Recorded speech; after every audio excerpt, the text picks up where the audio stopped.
I hired a private investigator to follow my wife. I want you to understand how that sentence sounds coming out of my mouth. Because for 31 years, I was the kind of man who would have called that pathetic. Desperate. The kind of thing men did when they already knew the answer and just needed someone else to confirm it so they could stop pretending. I was 54 years old, sitting in my truck outside a Applebee's on Route 9, waiting for a manila envelope from a man named Dale who charged $800 for a week of surveillance and smelled like cigarettes and old coffee. And I remember thinking, this is not your life. This is someone else's life. You're a contractor from Chesapeake, Virginia. You coached Little League for 11 years. You have a shelf in the garage with every trophy your kids ever won, organized by year. This is not your life. But it was. My wife's name is Donna. We met in 1991 at a company picnic. She was temp filing for the same HVAC firm where I was a junior estimator. She laughed at something I said that wasn't even that funny, and I thought, there it is. That's the one. We married 14 months later at a Baptist church in Norfolk, where her grandmother cried through the whole ceremony. Our daughter was born in 94, our son in 97. For most of those 31 years, we were good. Not perfect. Nobody's perfect, but good in the way that matters.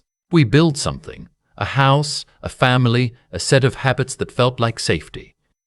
Sunday dinners. The same argument about whether to spend Christmas with her people or mine. A king-sized bed with her side and my side and an invisible line down the middle that neither of us crossed unless we meant it. Then, somewhere around year 28, I started losing her and didn't know it yet. She started going to a fitness class on Tuesday nights, then Thursday nights too. Then she bought new workout clothes, which was fine, except they weren't the kind of workout clothes she'd worn before. She got quieter in the evenings. Not unhappy quiet, just somewhere else. Her eyes, when she looked at me, started having this quality I couldn't name at the time, like she was looking at something behind me instead of at me. I told myself it was the empty nest. Our son had finished at Virginia Tech and moved to Seattle. Our daughter was in Charlotte with her husband and the grandkids. I told myself Donna was adjusting, filling space, finding herself. I had read that phrase enough times in the magazine subscriptions she left on the coffee table to understand that was supposed to be a good thing. I was wrong about what she was filling. I found out the way most men find out, by accident. A Tuesday evening in March, she thought she'd left for her class, and I found her phone on the kitchen counter. It buzzed. I didn't mean to see it. I genuinely didn't. The message was already on the screen when I picked it up to set it on the charger. Can't stop thinking about last night. No name, just a number. I set the phone down. I went to the garage. I sat in my truck for 45 minutes with the engine off and my hands on the steering wheel. And I did not cry, which surprises me when I think about it now. I just sat there being reconfigured. Like every fact I thought I knew about my own life was being quietly rearranged in another room while I wasn't looking. When she came home that night, I said nothing. I watched her wash her hands at the kitchen sink and asked me if I was hungry, and I said no. I ate earlier, which was a lie, but I needed to practice lying for a little while before I decided what to do with the truth. I called Dale the next morning. That week was the longest of my life. I went to work and bid jobs and answered emails and ate lunch at my desk and did everything I was supposed to do. I functioned, but underneath it I was somewhere else entirely, running and rerunning calculations that didn't add up. 28 years. Where had it started? Was it just this one? Had I missed something that I was supposed to see? Dale met me at the Applebee's 8 days after I called him. He slid the envelope across the table like we were in a movie, which felt ridiculous, but I understood later why he did it that way. He wanted me to open it on my own time. He'd done this before. He knew what was in there and he'd learned it was better to not be sitting across from a man when he saw it for the first time. I opened the envelope in my truck. There were photographs. Donna coming out of a building I didn't recognize, laughing at something, hair down, the way she used to wear it when we were dating. A man walking beside her, hand at the small of her back. The next photo, them at a restaurant window. The next, him opening a car door for her. He was younger than her, not by a little, by enough that I had to look twice. maybe late 30s. Dark hair going silver at the temples. Good-looking in the kind of way that comes from good genetics more than effort. There was a single sheet of paper with Dale's notes: name, approximate age, address. His name was Christopher Alderton. 39 years old. Lived in Suffolk. Worked as a physical therapist. I read it twice. Then a third time. 39 years old. Donna was 53. I am not proud of what I thought in that moment. I'm telling you the truth, which is that my first feeling was something embarrassingly close to vanity. The specific, small humiliation of being replaced by someone younger. Then that passed, and what replaced it was just grief. Plain, uncomplicated grief. The kind that doesn't have anywhere dramatic to go. It just sits in you like water in a low place. I drove home. I made dinner. I did not tell her what I knew. I made an appointment with a divorce attorney the following week. Her name was Pamela Hicks, and she was efficient and kind in the way that professionals who deal with pain all day learn to be. She walked me through Virginia law, equitable distribution, what a 31-year marriage would look like on paper. I signed nothing. I just needed to understand the landscape, and then I did something I hadn't planned to do. I looked Christopher Alderton up. I told myself it was just information, that I was being thorough, that I needed to know what I was dealing with. I found his practice's website. Staff photos. He was smiling in his, the way people smile when someone is holding a camera and tells them to look natural. He had his father's cheekbones, whoever his father was. It was that thought, that casual nothing thought, whoever his father was, that made me stop, because there was something about that face. I don't know how to explain this without sounding like I'm building toward something dramatic, but I sat there for a long time looking at that photograph. Something in the jaw. The way his eyes sat close together, just slightly, a quality in the ears that is very specific and not common. I have that quality. My brother has it. My father had it. I told myself I was projecting. I told myself grief does things to the mind, makes patterns where there are none, because the mind needs a story it can hold. I closed the laptop. I went to bed. I slept maybe 2 hours. In the morning I opened it again. I have a son. His name is James. He's 27, lives in Seattle, works in logistics. I have a brother, Hal, who is 51 and lives in Richmond. I have a nephew, Ricky, who is 25, and looking at the photograph of Christopher Alderton, 39 years old, physical therapist in Suffolk, Virginia. He looked more like Hal than Hal's own son did. I need to tell you something before I go further, because otherwise this next part won't make sense. In 1983, I was 22 years old, and I had a girlfriend named Sharon. We were young and serious in the way young people are. Serious about each other, not necessarily serious about consequences. Sharon got pregnant. We weren't ready. We were scared. Her parents were involved in a way that made everything move very fast. And the decision that was made, I want to be honest, that it was not only her decision, because I was there, and I was 22 and I was terrified, was that she would carry to term, and we would give the baby up for adoption. Sharon moved back to her parents' house in Roanoke. She had the baby in November of 1985. A boy. I signed papers. I was not there for the birth. I have carried that for 40 years in a very specific pocket of my chest, the kind of thing that doesn't disappear but that you learn to fold down very small. Sharon and I parted ways. I met Donna 6 years later. I told Donna about it early in our relationship because I believed she deserved to know. She held my hand and said she was sorry. She never brought it up again. I had never searched for him. I had decided early, maybe as a way of surviving the decision, that if he ever wanted to find me, I would be findable. But I would not go looking. That felt like the only way to respect the life he was living, whatever it was. I sat at the kitchen table in the house Donna and I had built together, and I looked at the face of the man my wife was sleeping with, and I thought, this cannot be what I think it is. This is not possible. I am a 54-year-old man who is grieving his marriage and inventing meaning in coincidences. I ordered a consumer DNA test, mailed it in the next morning, paid for the expedited results. 12 days later, I had my answer. The match came back through the genealogy database, a first-degree relative match flagged in my results. His account was listed under C. Alderton. The algorithm gave it 99.2% probability. The category it used was the one that made my hands go cold. Parent/child.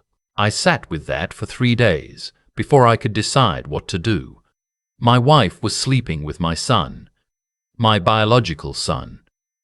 The child I had signed away when I was 22 years old and too frightened to do the right thing. He had been adopted, had been raised, I would come to learn, by a family in Virginia Beach, had gone to Old Dominion, had become a physical therapist, had ended up in Suffolk, less than 40 miles from the house where his biological father was eating Sunday dinner every week without knowing he existed.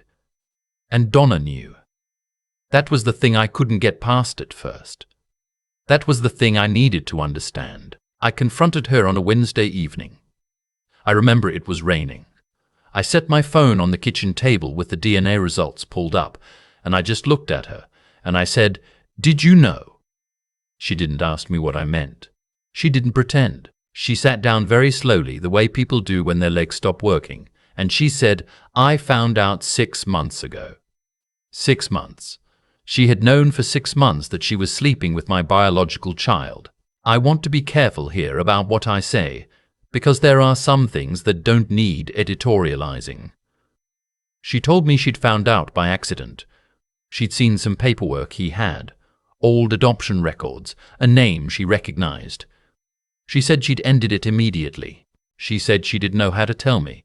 She said she'd been trying to figure out the right way, the right time, whether to tell him first or me first, whether telling either of us would do more damage than silence. I listened to all of it.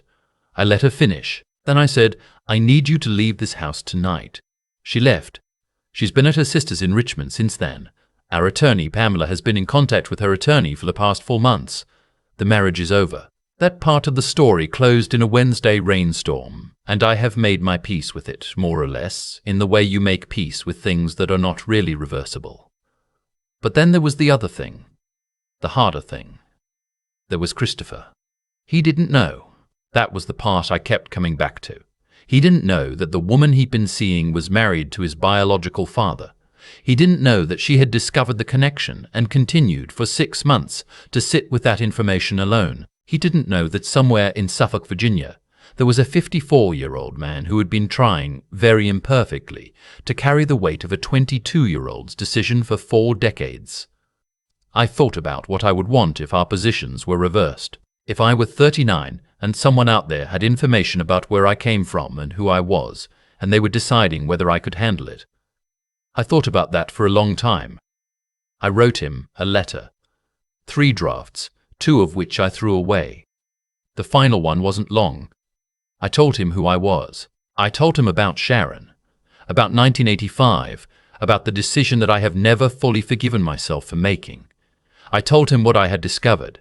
I told him that I had no expectations of him whatsoever, no claim on his life, no request for a relationship, no desire to disrupt whatever he had built. I told him the truth because he deserved the truth, and because I had spent my whole adult life watching the consequences of what happens when people decide that someone else can't handle what is real. I mailed it to his practice address on a Friday. I did not sleep well that week. He called me 11 days later, on a Tuesday morning, while I was at a job site in Chesapeake. I saw the Suffolk area code and walked away from the crew to stand by my truck, and when I answered, the first thing he said was, "I've been trying to figure out what to say for over a week." I said, "Me too, for about 40 years. There was a pause, and then he laughed, and I know this is the part of the story where I'm supposed to say something poetic about recognizing something familiar in his laugh, but I'm not going to do that, because the truth is more complicated and less cinematic. What I felt was grief and relief, and something frightened and something tired and something I still don't have a word for, all of it at once. Standing in a gravel lot in Chesapeake, with someone on the other end of the line who shared my DNA and was 39 years old and had just spent 11 days sitting with one of the hardest pieces of information a person can receive. We talked for almost 2 hours. His adoptive parents are both deceased. His father passed in 2019, his mother in 2021. He is not married. He has a daughter from a previous relationship who is 8 years old and lives with him half the time. He had looked for his birth mother years ago and found Sharon, and they had met twice, but she had been reluctant to go further. He had not looked for me. He said he'd told himself, like I had, that he would be findable if I ever wanted to find him. We met in person for the first time 3 weeks later at a diner in Suffolk. He was already seated when I walked in. He looked up, and I looked at him, and I won't say it felt like looking in a mirror, because it didn't. He has his mother's mouth, and the years between us are real, but there was something there, something factual and undeniable. We shook hands. We ordered coffee. We talked for 4 hours. I'm not going to tell you we've figured it out, because we haven't. We don't know what we are to each other yet, or what the right words are for the category we occupy. He calls me by my first name, which is fine. I don't call him son, not because I wouldn't, but because I don't know if I've earned it. His daughter has apparently asked who I am, and he told her I'm an old friend of the family, which I think is the kindest possible answer for an 8-year-old right now. We have lunch every few weeks. We text sometimes. We are being careful with each other, in the way that people are careful with things that are still fragile. There is something I didn't tell him in the first conversation, and I need to say it here, because it's the part that matters most to me. I am sorry. Not in the way people are sorry when they mean I'm sorry you found out, or I'm sorry things went this way. I am sorry that when I was 22 years old and afraid, I chose my own comfort over a child who deserved better. I am sorry that I spent 40 years telling myself that staying findable was enough. It wasn't. I knew it wasn't then, and I know it now, and I carry that. I told him eventually. Not on the phone, not the first meeting, maybe the 4th or 5th time we had lunch. I told him plainly that I had made a cowardly decision, and that I was sorry, and that I understood entirely if that was something he could not get past. He was quiet for a while. He said, I had a good life. My parents were good people. He paused, but thank you for saying it. That's where we are. I'm 54 years old, and I'm learning what it means to be accountable for something I did at 22, and I'm doing it in the company of a 39-year-old man who is handling all of this with more grace than I deserve. My divorce will be finalized in the spring. The house is going on the market in April. My daughter knows what happened. Not all of it, but enough. My son James knows more. Both of them have been kinder to me through this than I had any right to expect. I still drive Route 9 sometimes on my way to job sites. I passed the Applebee's where I sat in my truck with a manila envelope and thought, this is not your life. It was my life. It had been my life for 40 years, running quietly underneath everything else. I just hadn't seen it yet. I see it now. That's the part I'm still figuring out what to do with. I've thought a lot about the word accountable since all of this happened. Not the way people throw it around as a demand, as something you point at someone else. I mean the real version of it. The quiet, private kind where you sit with what you did and you don't look for the exit. When I was 22, I made a choice that was easier for me and harder for someone who didn't get a vote. I told myself for 40 years that signing those papers and staying findable was enough. That I had done what I could given who I was at the time, and maybe that's true in the narrow sense, but I've stopped needing it to be true. There's a difference between explaining yourself and excusing yourself, and I spent a long time doing the second one while calling it the first. What I know now is this. The things we don't deal with don't disappear. They go underground. They travel. Donna keeping that secret for 6 months, me keeping mine for 4 decades. Neither of us was protecting anyone. We were protecting ourselves from the discomfort of honesty, and Christopher was the one sitting in the middle of it without a map. That's not a moral I'm handing you. That's just what I watched happen in my own life, in my own house, to my own family. The intelligence part. And I mean that plainly, not as a compliment to myself, is in knowing the difference between what you can control and what you can't. I couldn't undo 1985. I couldn't unread those DNA results. I couldn't make Donna's choices different or make Christopher's childhood easier. What I could control was what I did next, whether I mailed that letter, whether I picked up the phone when a Suffolk number called 11 days later, whether I walked into that diner in Suffolk and sat down across from a man I had never met and told him the truth about who I was and what I had done. Courage isn't dramatic, I've learned that. It doesn't announce itself. It's mostly just doing the harder thing when the easier thing is available and nobody would blame you for taking it. I could have stayed quiet. Christopher didn't know I existed. I could have closed that laptop and let the DNA match sit there unacknowledged and gone on with my life. Nobody would have known. But I would have known. And I've spent enough of my life knowing things I wasn't doing anything about. The last thing I want to say is about Christopher, because he deserves more than a footnote. He received information that would have broken a lot of people, and he sat with it for 11 days and then called a stranger and started a conversation. He didn't perform his pain at me. He didn't punish me with it, which he had every right to do. He just showed up, careful and honest, and started from where we actually were instead of where things should have been. That kind of character is not an accident. That comes from a person deciding deliberately who they're going to be when things are hard. I'm still figuring out who I'm going to be. At 54, which is later than ideal but earlier than never.